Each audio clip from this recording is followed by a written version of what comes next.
Hey yo, this is Intimidation 00, and the next class in line for my little Wakfu test video series type of things where I attempt to give tips and whatnot is the Iop.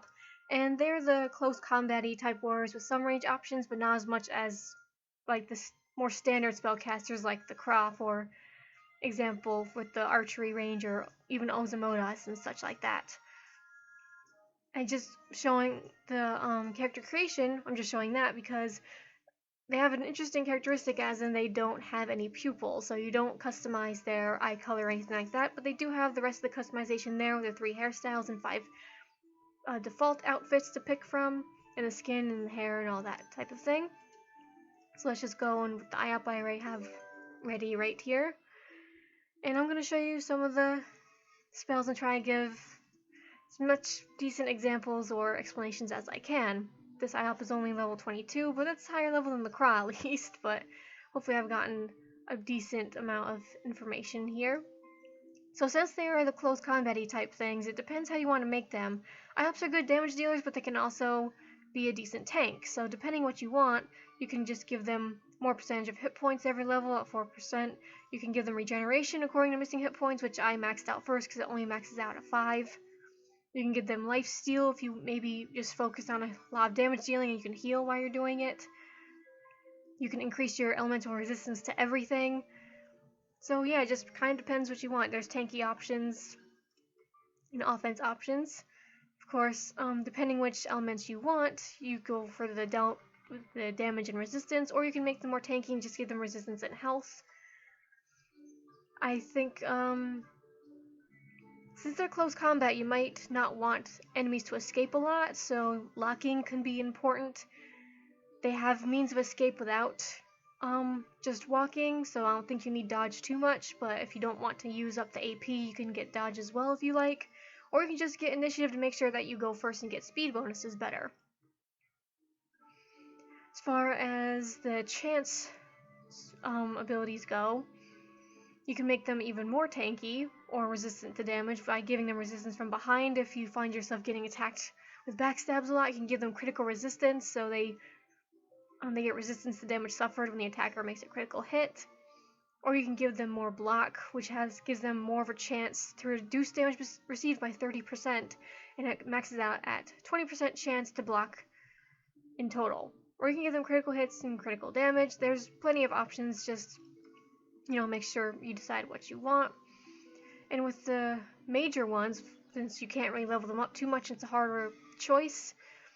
You could give them more Wakfu points so they could do more of their stronger skills, or just give them more action points because, more action is always good. Or you can give them 10% final damage overall, or 10% final reduction if you want more power or more defense. So before getting to specializations, I should probably get to showing the elemental spells, and this time I'll try to go from top down so I don't forget which element I am on. So we'll start with the fire branch first. Let's just get a fight going here. I'm gonna do it all by myself, so hopefully it'll go faster. Get these peewees here. And thankfully there's a spot right here I can pick. The first spell that you have is Thunderbolt. It's a basic fire spell, only 3 action points, and you also add Scalded once you use it. And if you kill an enemy that's scalded, that has that decent amount of scalded or whatever such thing, I think as long as they have the attribute, if you kill them, it actually does a fire explosion area of effect. You should be able to see it. No one was close by though, so they didn't get hurt, but that's pretty much a basic spell. And if you stack it up and you get to your flaming status, you can actually hurt enemies that are near you as well. So let's just let them peck me a couple times. I would just wait till my turn, but then I get time to maybe talk while it's their turn, and now I have 30 seconds to pretty much do it while it's my turn. So the second one is Judgment. It has a 3 range line of sight from the first square, and you have a chance of disorienting them as you do it, which makes their range, which kind of gets rid of their range. So that means anything that's trying to hurt you from a distance will have more trouble seeing you. So let's just wait for them again. At least the monster's turn is quick. The next one that's next is the Super Iop Punch, which actually it gives them a little bit of distance. and like kind of darts them over as they punch things. It could go there, but I won't hurt anything, but there's a chance of an explosion at 30% and they get -4 hit points. So even though that's good, I won't be hitting a monster by default like this. So it gives you some range and some damage, and you get a little area of effect explosion, but only in the targeted areas.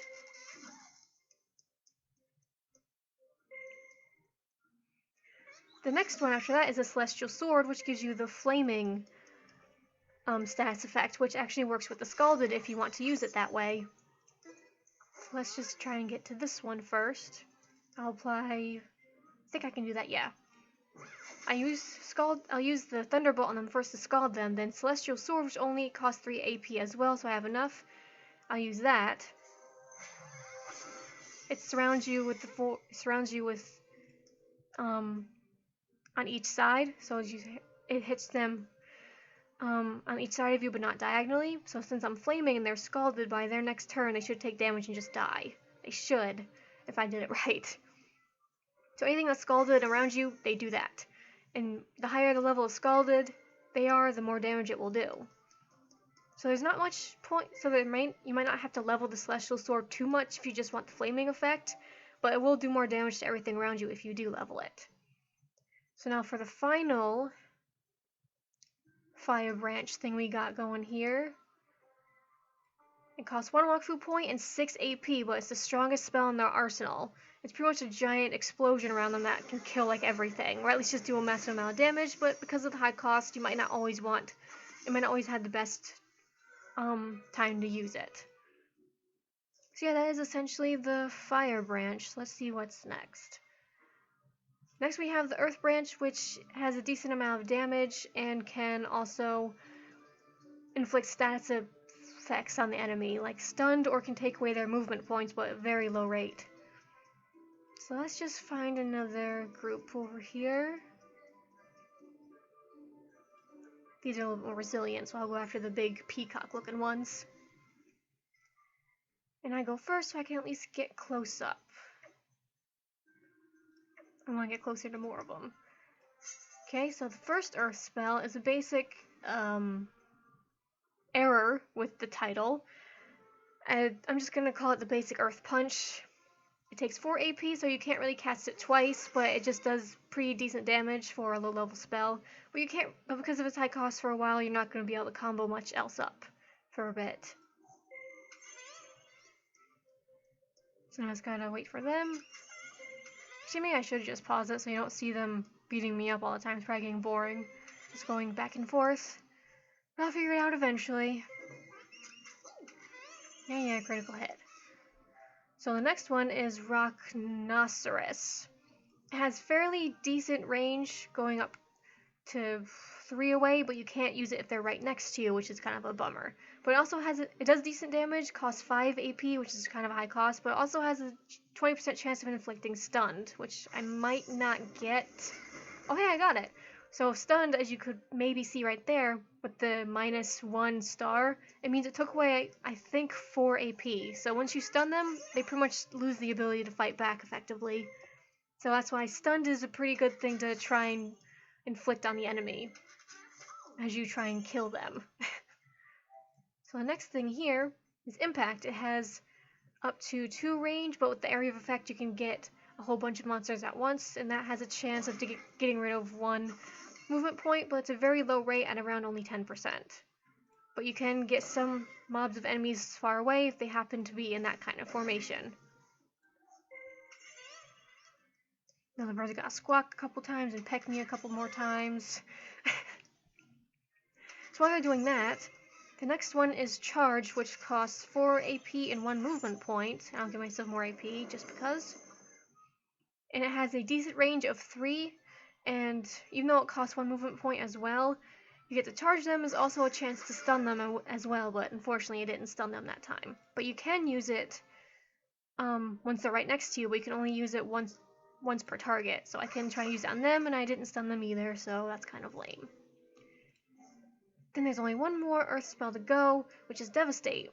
It costs 5 action points and 1 movement point, and you have a chance of getting rid of the movement points by 1, but you also have a very large area of effect around you. Unfortunately, I am not surrounded, so I can't really show a whole bunch of them getting hurt, but I'll just use it on this one to kill it. So yeah, it does a decent amount of earth damage, and if they didn't die, there's a chance of getting their movement points, so getting away from you is even more difficult. And last but not least, there is the air branch, but I gotta get close to them to do that, and they keep running away. So this might be a little bit difficult. So I might have to start using specializations now to go out of order. First specialization that's fairly basic is jump. It uses 4 action points and a Wakfu point. You just pretty much jump to try and get closer to your enemy, which unfortunately I'm still not quite close enough, but anything to try and get them to come here, or at least kind of close. So I just wait, and hopefully they can't run away too much, or they won't because they're just dumb birds. Just do that. Okay, so now I am close enough. Oh yeah, something with jump is that also once you teleport to a max range of 2, it has 3 uses per turn, and as you level it up, it lessens the cost of it. Not the Wakfu point, but the action point will. And once you jump, you get a thing called power, which kind of just gives them temporary attack power for their next turn. And the higher the level of power, the more you get. So level 2, I get 2% damage. Anyway, back to wind. This is the basic wind element.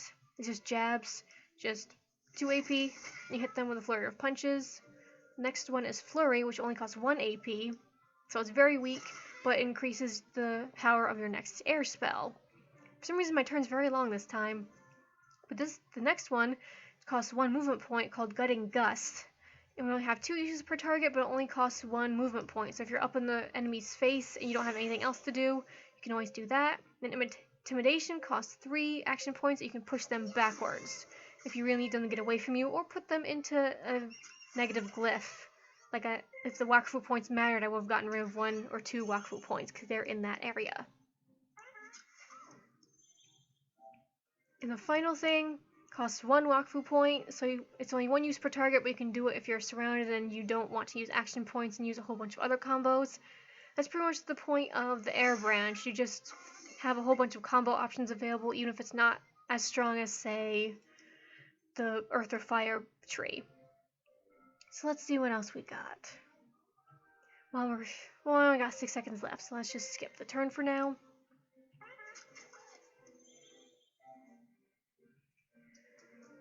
So as far as other specializations go, I can use Increase to just increase my damage overall for Wakfu point. Triggers power for every 5 levels. I'm not sure if it's my levels or the level of the spell, but as you increase it, it's for every 2 levels at max, and 1% chance to apply Stunned for every level. So if you care about Stunned, you could use that as well. And unfortunately, I didn't stun it, so I got lucky the first time. At least I didn't lie about the explanation. Give me back some Wakfu points. The next thing they have here is the Bravery Standard. I wish I could explain this one better. I did the research, but some things just weren't coming up. The Bravery Standard instantly ends your turn, but you put down a glyph here, and it increases the power of all your allies in the glyph, and it also gives you preparation for your next turn, and it says it stabilizes the target, which I am not quite sure what that means. I haven't seen it get rid of any negative status effects, if that's what it means. But in any case, it's good if you have allies near you and you want to give them a good power boost, because it'll go up to 50% damage at max level, and also decrease the action point cost. And also give yourself a big boost. So it's good if you want to increase your power.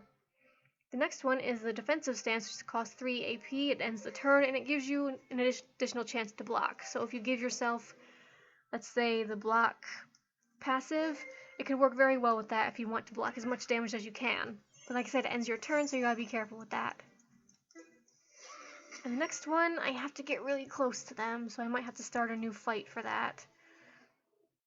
Because I don't think I can get close enough. Oh, I can, but I don't think I'll be able to use it after that. Hopefully it won't... Hey, wait, what the heck? For some reason that didn't work. Okay. I really should have just picked the things with the least amount of range, because this is getting annoying. So I'm just going to kill this and look for a new fight for the last specialization, because this isn't getting anywhere. Okay, there's only one here. so I should be able to use the very last active specialization that they have. And I can get right next to it, and I'm first, so that's good. This one is a bit of a disappointment, because I thought I could use it with like all the stunned combos I wanted to do. I wanted to mostly do fire and earth. Flatten, you can increase the range once you increase the level, and it costs 4 action points and 2 movement points. You just jump on the enemy and you have a chance to stun them, but you also have a chance to stun yourself, which isn't really too good. I was hoping it at least did a little bit of damage, but it doesn't do any, so it's kind of a bit of a disappointment.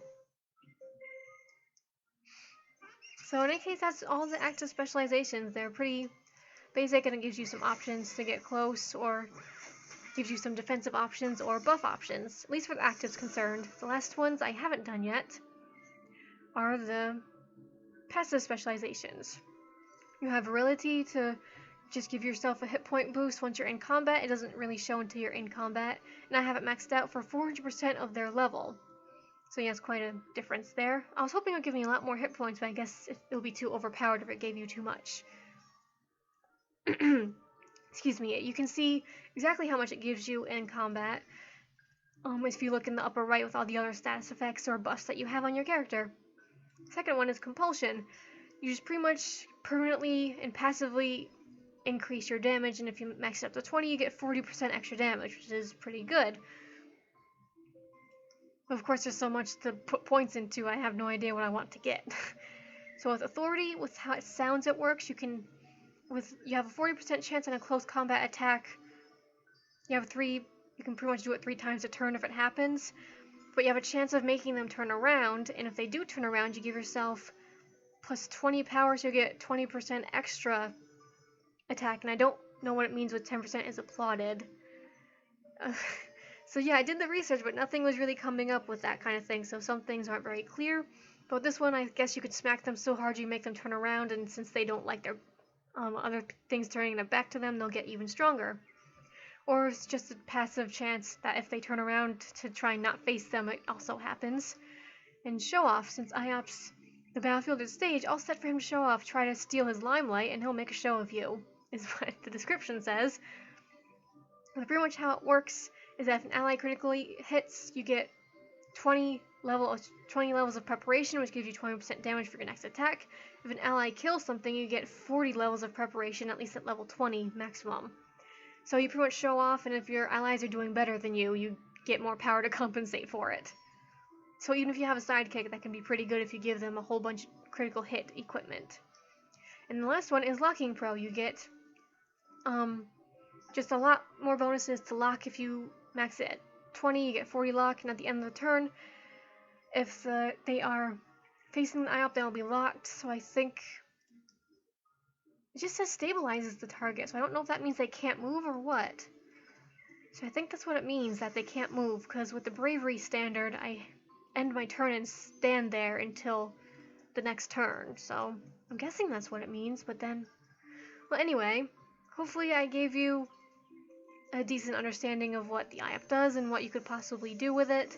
I see lots of them do air for air combos, because then you feel like a Fists of Fury monk character, or just a whole bunch of burning and fire and explosions, or just a whole bunch of earth damage and possibly stunning them so they can't fight back as much. At least that's the impression that I get. So anyway, this is probably getting too long already, so anyway guys, bye.